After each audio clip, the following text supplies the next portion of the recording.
Hello, welcome to Newsfeed, your daily dose of what people are talking about online, from news stories to what's trending.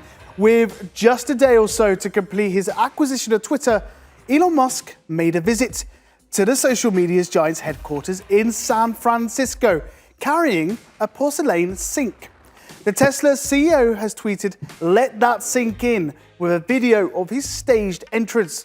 While he's carrying a bathroom sink, the term kitchen sinking in business speak means taking radical action at a company.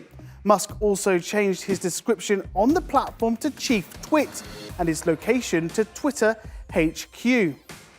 Needless to say, the visit has created quite a buzz on Twitter, putting the hashtag Elon Musk trending worldwide. Surprisingly, a lot of people found the joke funny and gave Musk a warm welcome, while others like comedian Mahanad here says Elon might be the richest man alive, but there is one thing that he could never buy: a sense of humor. Others think there's more to it. Business and finance editor Mike Bird says the sink was actually a metaphor that represents the weight of the deal which Musk did everything to run away from. Some netizens carried it even further and said he is carrying a sink because all of his money will go down the drain. Apparently, probably the world's most expensive dad joke, but of course we can't verify that yet, wasn't enough to boost the company's sinking morale either. As Musk appears to be closing his $44 billion deal, reports say he plans to lay off 75% of employees after his takeover.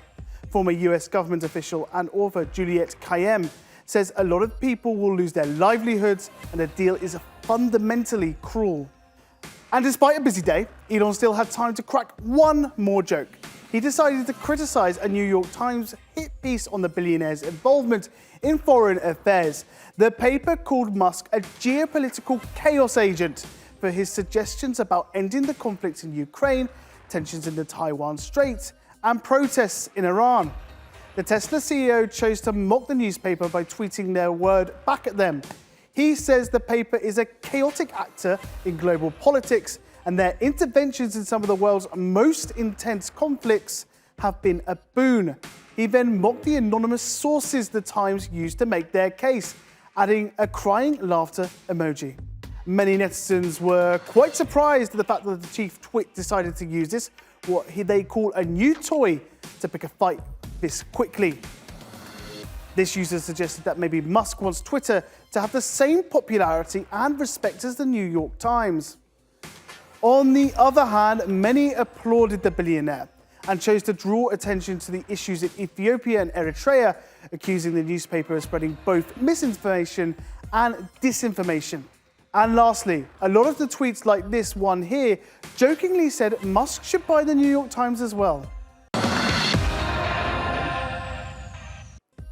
Well, his rival Meta had a bad news day. Shares have plummeted in the company after its third quarter earnings report. They immediately dropped 20%, marking them down 70% from this time last year. And it doesn't stop there. Billion-dollar losses have been announced in its ambitious metaverse project. But Facebook's parent company did beat expected predictions for revenue. Nevertheless, this is the latest in a series of difficult reports for the social media giant. The corporation has invested heavily in new products but have failed to gain any real profit over the last year. It's not just Meta who's struggling. Shares in Google's parent company Alphabet have fallen. While sales were up by 6%, income from YouTube advertising fell below expectations. Microsoft announced its slowest quarterly takings in 5 years. A weakened computer market and a strong dollar have weighed on the results. And Spotify's shares also fell by more than 10% in after-hours trading. The music streaming giant has warned that negative effects could put pressure on their earnings this quarter. Meta is one of the most famous companies in the world, but this year its shares have been in a real death spiral. The company's issued a weak forecast when it comes to the fourth quarter, and it came up well short of analyst expectations when it comes to earnings. What's been happening essentially is that the company's been contending with a broad slowdown in ad spending, but also increased competition from a platform such as TikTok, and also a stronger dollar has hurt businesses across the board. And that's exactly what's been happening in the tech sector. For instance, take a look at all these shares, Amazon and Alphabet, Microsoft, even Pinterest. These shares have been plunging. And let's also take a look at the NASDAQ, the tech index as a whole, because it's lost nearly 30% this year only, and essentially it's on course for its worst annual performance since 2008. But it's really interesting to note that when it comes to Meta itself, there's also other factors at play. For instance, take a look at these tweets. Maybe Meta investing $10 billion in a fake reality was a bad idea. And again, Zuck spending money like a drunken sailor on virtual reality is the highest risk bet I've ever seen for a tech company. Obviously, all of this is hinting at the metaverse. That's Mark Zuckerberg's experimental bet that for now has only been driving up the company's overall cost. Analysts still seem to struggle to understand what the metaverse means, let alone whether it will be profitable or not. Now to Ukraine. Kiev's counter-offensive campaign against Moscow started with significant success last month, but now the pace has significantly slowed with the approaching winter season, especially on the southern front. Ukraine's defense minister has admitted the campaign in the Kherson region is proving more difficult because of the wet terrain. Russia has been reinforcing positions and evacuating civilians out of Kherson in the expectation of heavy fighting. Elsewhere, battles have been reported in Luhansk and Donetsk, where the Russians are on the offensive. The situation on the front line has no significant changes. The fiercest battles are in Donetsk region, near Bakhmut and Avdiivka. The craziness of the Russian command is now most visible there. Day after day, for months, they send people there to their death and concentrate the maximum power of artillery strikes. Meanwhile, Ukrainians are suffering from energy shortages and rolling blackouts as Russia continues to carry out targeted attacks towards power stations. Here, my colleague Obeda explains how people are coping with the onset of weather. More attacks on Ukrainian critical infrastructure is putting a huge strain on the general population. Over 1 million Ukrainians are cut off from basic electric services. There are several towns and cities around the country that are completely cut off. Some other towns and cities are facing basically what the government is called controlled blackouts because the pressure on the system is too high right now. Attacks in central Ukraine cut off more electricity production capacity, and now officials are warning that not only should citizens expect cuts to electricity and water, but possibly to communication services as well, including the internet. And why is all of this important? Because today Russia is actually threatening to target civilian satellites. This is a kind of indirect threat to the Starlink satellite system that's been providing internet for millions of Ukrainians for months now. And Elon Musk, the owner of the Starlink system, said that he was going to continue funding this project after he trolled the US government, saying that maybe they should also pay for part of it. But now that doesn't matter to Ukrainians because Ukrainian critical infrastructure is being destroyed, and now threats of more attacks from Russia mean that the next several months of winter and cold weather is going to make the Ukrainian counteroffensive in Kherson province definitely more difficult because of the weather and issues with supply of weapons and other things, but also because Russia is going to continue threatening Ukraine using these kamikaze drones and other kinds of weapons to continue attacking critical infrastructure, including electricity, water production stations, roads and bridges, and other things that Ukrainians need to survive this winter and continue to fight back. UNESCO says over 200 cultural sites have been damaged in Ukraine since the war started. And now the UN Satellite Center and UNESCO are compiling a list with satellite images showing the extent of the destruction. These are the first images from the upcoming tracking platform. The images on the left show what the sites looked like before, and on the right, how they look now.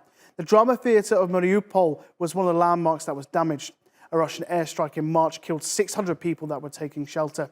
It was one of the deadliest moments of the conflict. The list will be released in just a few weeks. Now, global carbon emissions are set to peak in 2025, according to the world's leading energy organization. Massive increased spending on clean fuels in response to the conflict in Ukraine, governments has marked what the IEA calls a historic turning point. The IEA's latest report says that by 2050, we should expect fossil fuel emissions to slowly drop down. But this will require governments and big companies to invest heavily in renewable energy. Nice to hear some good news for once, but unfortunately, it stops there. The latest report by the World Meteorological Organization reveals the world hit a new record in atmospheric levels of all three greenhouse gases. That's methane, carbon dioxide, and nitrous oxide. The organization says we are heading in the wrong direction. Despite lockdowns, there hasn't been any improvements in the record-breaking emissions due to the long lifespan of carbon dioxide. These gases, which cause warming in the Earth's atmosphere, are released during the combustion of fossil fuels. The report was retweeted by climate activist Greta Thunberg. She quoted from the research highlighting the industrial levels of greenhouse gases. Replying to her were other environmentalists, saying that the broad majority of industrial societies are not terrified by these facts. Rather, they are blinded by greed. And calling this a climate emergency, this netizen blamed governments for not doing enough. Now, everyone has their own way of conveying a message. Some use science and some, like this musician on TikTok, use their art.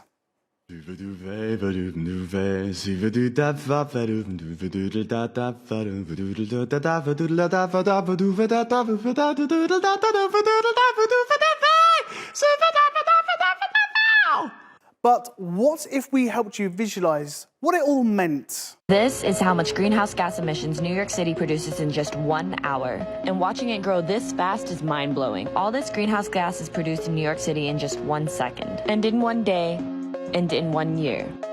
Carbon dioxide pollution is something we can't see, but its impact on our planet and our health is huge. Riding a bike can make a small difference, but what we really need is for large corporations to switch to sustainable practices. All right, on to what's trending. Now, are you afraid of needles? Well, worry not. You can now inhale a COVID-19 vaccine. China has started administering the world's first booster shot that is sucked through the mouth. Is trying to develop an inhaled COVID-19 vaccine. So instead of taking a shot, you can drink it like a boba tea. This product is shown at Hainan International Health Expo. Let me show you a Douyin video of the demo. 用这个针管把它抽进去，这个杯子放在这儿，当里面有了这个雾气之后，把嘴这么一吸，这个疫苗就通过这个呼吸道进到了身体里面。 I've translated some key information from this expo. However, this vaccine is under stage 2 clinical trial. We don't know how effective it's gonna be, and we don't know when it's gonna be available. I mean, it's kind of cool, and we don't need to question if there's chips in it. A US federal judge has ruled TikTok is not to blame after a 10-year-old girl died after taking the blackout challenge. Judge Paul Diamond ruled TikTok was immune from the lawsuit under a part of the federal act that protects publishers of others' works. TikTok's blackout challenge is also referred to as a choking challenge, where participants hold their breath until they pass out. There are warnings, as you can see here, but Taiwanese Anderson's family argued that TikTok's algorithm should not have introduced their daughter to the challenge. The attorney representing the family said the Andersons will continue to fight to make social media safe so that no other children is killed by the reckless behavior of the industry. Both the case and the incident have sparked angry tweets, calling TikTok a dangerous app for minors. This netizen is calling for a ban for such challenges. But not everyone puts the blame on the app. Some question why a 10-year-old was using TikTok unsupervised in the first place. Others even suggest not to give children smartphones. But mostly the sentiment is that the parents should get their kids off TikTok. Apple is going to follow the European Union law that says all electronic devices must have the same charger. The tech giant's senior vice president, Greg Joswiak, has said that obviously Apple will have to comply. Although he didn't say when Apple will implement this decision, according to the EU, it should be by 2024. And it's not just the EU that'll have the standard charger. Tech analysts say Apple is likely to equip its products with USB-C chargers around the world. In northern Iraq, archaeologists have discovered rock carvings which are 2,700 years old. Murals with inscriptions, decorative drawings and writings portray war scenes and trees from the Assyrian Empire. A team of experts have been working on the ancient site to restore some of the artifacts, which have been bulldozed by Daesh in 2016. Iraq is home to the world's earliest civilizations like Sumerians, Babylonians, and Assyrians. And that brings us to the end of today's news feed. Find this show on YouTube and do subscribe to our channel whilst you're there. Bye and see you at the same time tomorrow.